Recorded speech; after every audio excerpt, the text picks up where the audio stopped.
Well, I got the car mostly finished up, put together, running and driving in the last video, and this video I broke it.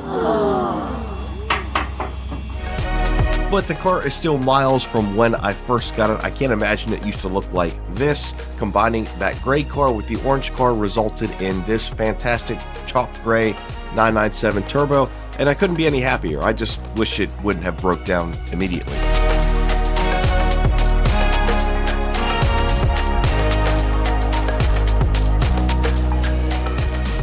While I did have a great time driving it around for just the few miles that I did, and I'm super cautious and wary of things that could and will go wrong.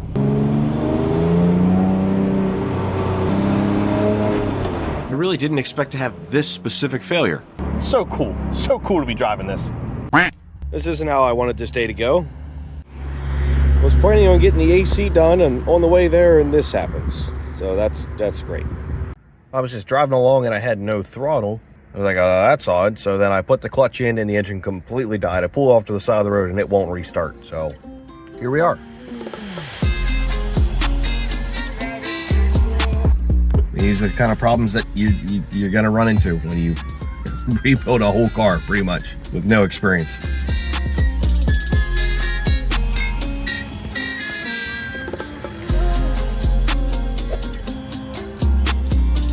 Thankful to Wayne's Towing, who have the proper race ramps on deck so they could get this thing on the trailer just barely without scraping. It made it though. It did. It's a lot of fuel. And in case you were wondering what that liquid was, it was fuel. And there was a line of it left on the road. Whoops.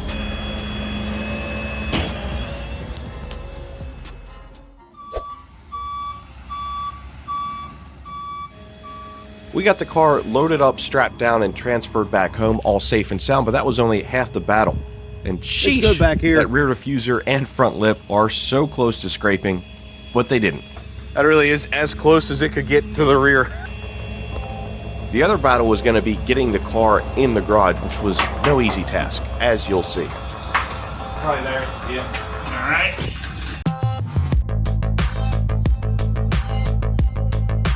Yep. 20 more times and we'll be there. That's good. Woo! Let's get over your hose. There we go. Okay, it's in. I think I'm going to take a nap. Well, I can't thank you enough. I'll do it. Absolutely. Not how I wanted today to go. I was supposed to be already home with the car with working AC.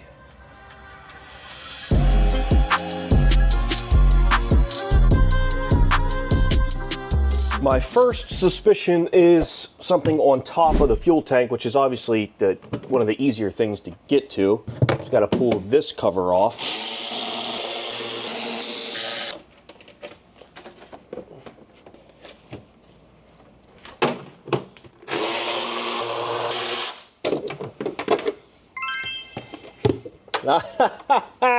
All right, there it is. Now, to be perfectly clear, I JB welded this return back on there, so this one's on me. I thought it would last, but clearly it didn't. All right, so now I just got to figure out how to fix it.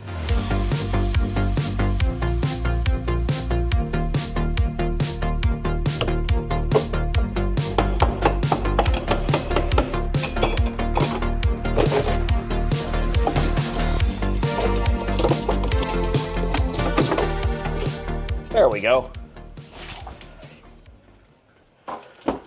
So I need to figure out a way to connect the hose that connects here with a quick connect to the hose that connects down here with a quick connect. So I've done some research and there are a good many of these things on eBay. Luckily it's just a sending unit. It's not like the whole fuel pump and everything. So I'm just gonna order one of those. Unfortunately, the closest one is in California, so that's gonna take a bit to get here. Gotta do what I gotta do. So instead of having a running, driving car with AC, I have a broken car. Oh well, guys, it's a minor setback, and I totally forgot that I JB welded that because that was when I first removed the fuel tank, which was like 9 months ago. So yeah, it's gonna be a better fix anyway. I just gotta wait probably like a week for this thing to show up. Let me explain how I broke this about 9 months ago. I need to get the gas tank out and maybe some other miscellaneous parts. Shouldn't be too hard. Remember this very moment for later. Couple connections on the top, straps underneath, covering it. You piece of Unbeknownst to me, when you remove the gas tank, you have to remove that fuel sending unit because it's so tight in there. Well, I didn't know that, so when I angled the gas tank down, it snapped that nipple off along with the electrical connector. Oh, and then I spilled a whole bunch of gas everywhere in my garage. It was not a good time. Well, that could have been really bad. Full on hazmat situation. We've all got bad habits, right? Mine just happens to be buying too many European sports cars that inevitably break down and cost a lot of money to repair. But some people have other bad habits. Maybe when you're in a social environment and you're reaching for something, you feel the urge not to be left out and you give in. But what if I was to tell you there's a better alternative? And that's where Fume comes in. Fume is an award-winning flavored air device. That's good air. Fume draws flavor into your mouth, and to help you out with that bad habit, you could reach for a Fume instead. Yeah, tastes nice. There's no nicotine, no toxic flavors, it's not addictive, no batteries, you never need to charge it. Plus it looks awesome, has a nice weighted design, and you can make all sorts of cool noises and, well, you can fidget with it. So if you want help kicking your bad habit, go to tryfume.com/Matt Ross or scan the QR code on scene. If you do that, you'll get a free Fume topper when you order your journey pack. And as you can see here, they have an abundance of flavors. Thanks again to Fume for sponsoring this video.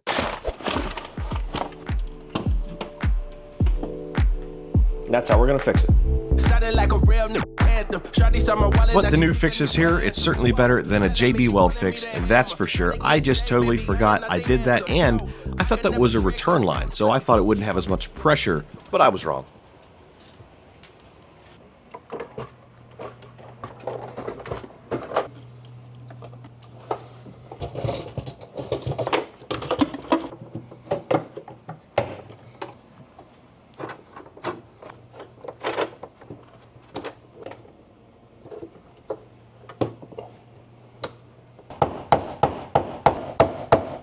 Cool.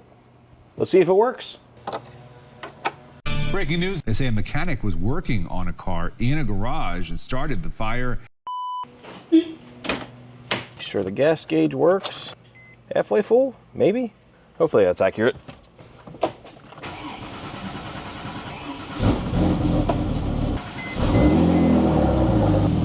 It's working with no leaks, thankfully. Not a drop. I just got to test drive it to make sure everything's good to go, but there's somebody parked a trailer in the way. I got to get the car up in the air because I need to take the front bumper back off, unfortunately, because I have some, well, more modifications for it.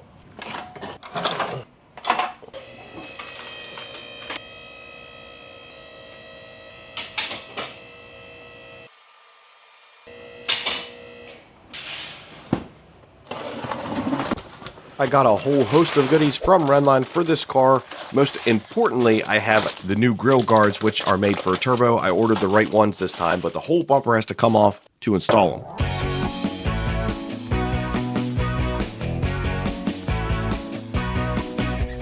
I also got their beautiful front tow hook because, well, I've already needed to use a front tow hook. So I might as well have one that looks good. Whole bunch of upgrading. But the first thing I have to do is obviously remove the front bumper, which I'm not looking forward to.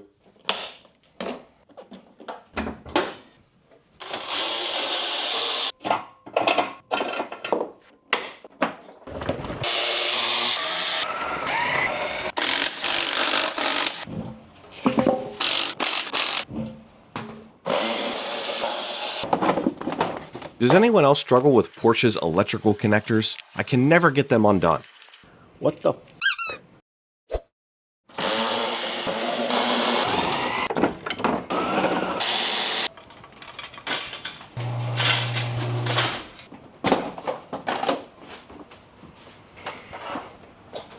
Finally. I'd much rather take off the rear bumper than the front, that's for sure. That was as much fun as it looked. Way harder than the rear bumper, but it's off and ready for some mods. Brilliant fit. Which is what happens when you order the right part.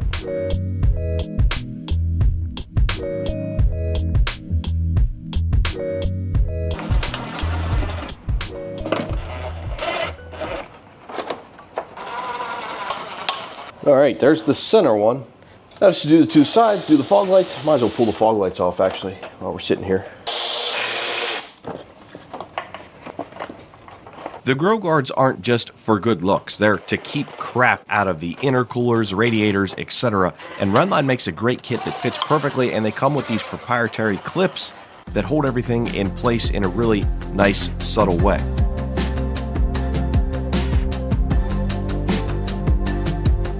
Now that I have all three of those installed, I want to upgrade the fog lights. They still have the factory incandescent bulbs in, which work fine, they just don't match any of the other lighting on the car. So some quick H3 LED upgrades swap right in.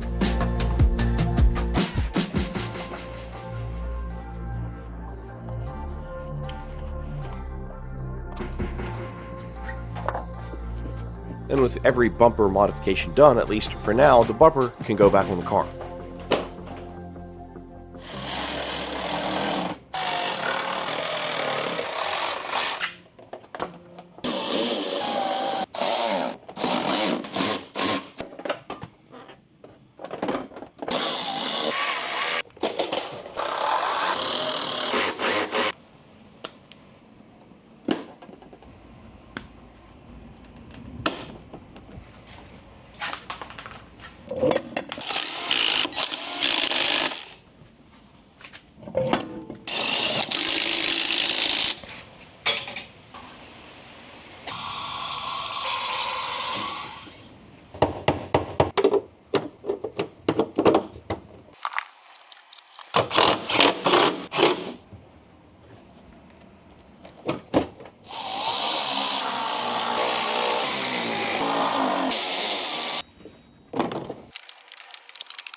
I've been looking forward to installing this probably more than anything else, and arguably it's going to be one of the coolest parts of the front of the car.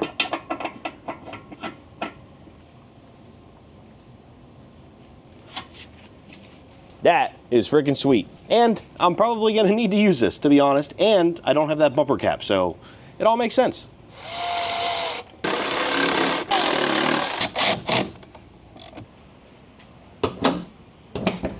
Beautiful.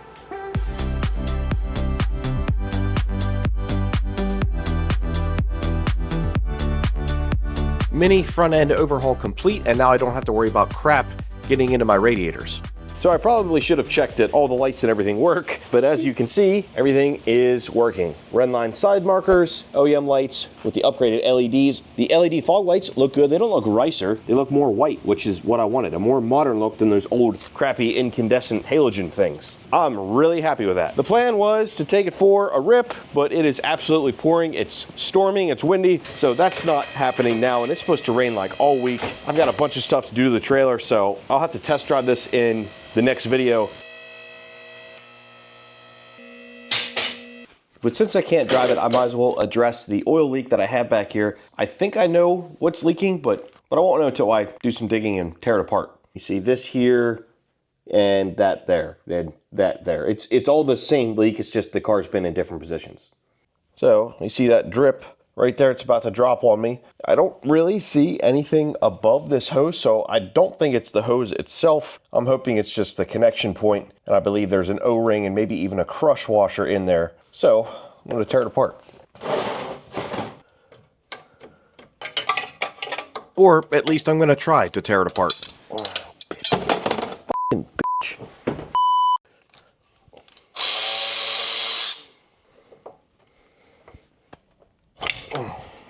There we go, broke it loose.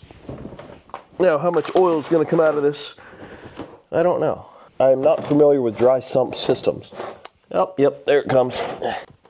Here's the adapter, I guess that's what you wanna call it. Crush washer seems fine, but I'll replace that.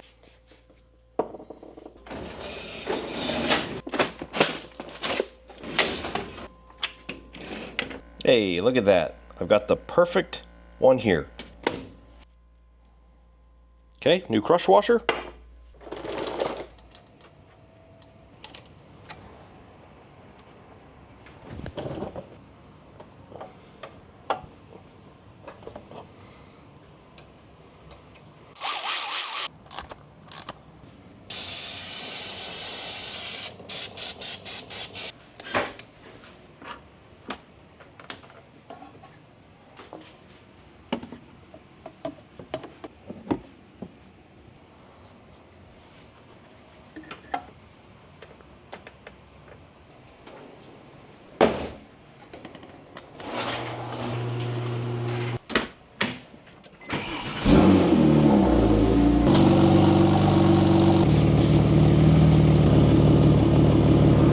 There's a tiny bit of moisture from the brake clean, but I don't see anything dripping. Overall, everything else is dry down here. I just gotta wait for a couple days and confirm that it's not leaking. And hopefully by then the trailer will be done and the weather will be cleared up and I can go for a rip in this thing. Another shout out to Fume for sponsoring this video. We'll see you in the next one.